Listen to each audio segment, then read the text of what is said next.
আজকে আমি তৈরি করেছি, এটা হচ্ছে পাউরুটি দিয়ে পুডিং।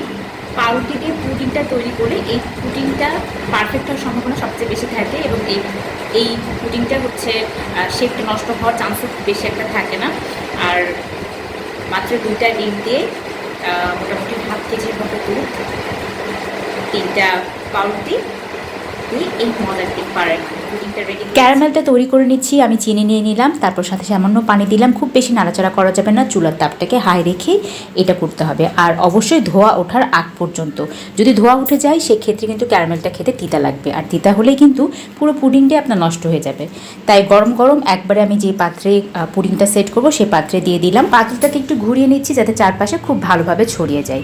এরপরে এটাকে ঠান্ডা হতে দিচ্ছি। আর আমি এখানে হাফ কেজি দুধ নিয়ে নিলাম, এখানে লবঙ্গ, এলাচ, দারচিনি দিয়ে দিলাম, সেই সাথে আমি চিনিটাও দিয়ে খুব ভালোভাবে এটাকে ফুটিয়ে নিচ্ছি মোটামুটি 3 ভাগের 1 ভাগ কমে আসা পর্যন্ত। এদিকে দুধটাকে আমি ঠান্ডা হতে রাখলাম, আর এখানে আমি 2টা ডিম নিয়ে নিয়েছি। ডিম দুটাকে ফেটিয়ে নিচ্ছি, খুব ভালোভাবে এটাকে ফেটিয়ে নিতে হবে।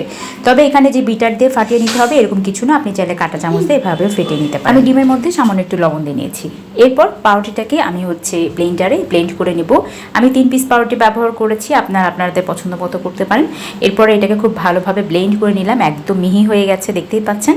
এখন যেটা করব, যে দুধটাকে আমি ঠান্ডা করে রেখেছিলাম সেই দুধটা ডিমের সাথে মিশালাম। অবশ্যই যেন ঠান্ডা হয়, আর ঠান্ডা যদি না হয় তাহলে কিন্তু ডিমটা জমাট বেঁধে যাবে, তখন কিন্তু পুডিংটা আর হবে না।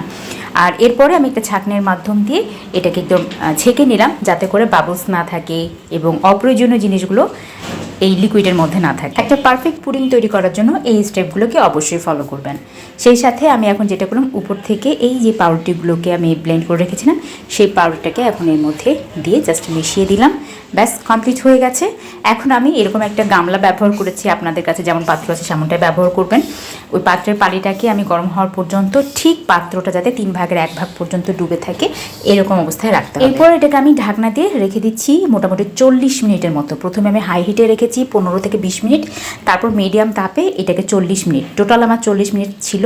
টোটাল 40 মিনিটের মধ্যে এটা আমার কমপ্লিট হয়ে গেছে। আমি একটা কাঠি দিয়ে মাঝখান দিয়ে দেখাচ্ছি, একদম যখন দেখবেন যে ক্লিন হয়ে বের হয়ে আসবে তাতে বুঝবেন যে পুডিংটা খুব ভালোভাবে সেট হয়ে গেছে। দেখতেই পাচ্ছেন একদম ক্লিন, কিচ্ছু নেই। এখন যেটা করছি, ফ্রিজেরটাকে আমি একদম সারাদিনের জন্য রেখেছিলাম। আমি রাতে পাত্রে এখন ঢেলে দেখব যে পুডিংটা আসলে কেমন হয়েছে। পুডিংয়ের আসল বিষয়টা হচ্ছে পাত্রে খুব সুন্দরভাবে সেট হয়ে বসে যাওয়া, তা না হলে দেখবেন সব কষ্টটা একদম বৃথা হয়ে যায়। সাবধানে এটা করবেন, কারণ একটা পুডিংয়ের আসল সৌন্দর্য এবং এই সুন্দরভাবে সেট হয়ে যাওয়া। তো আমার যেটা হয়েছিল, পাত্রের একপাশে চলে আসলাম, আমি মাঝখানে নিয়ে আসলাম, আর এই হচ্ছে পুডিংটা। এত সুন্দর হয়েছে, শুধু দেখতেই না, খেতেও কিন্তু ভীষণ মজার হয়েছে।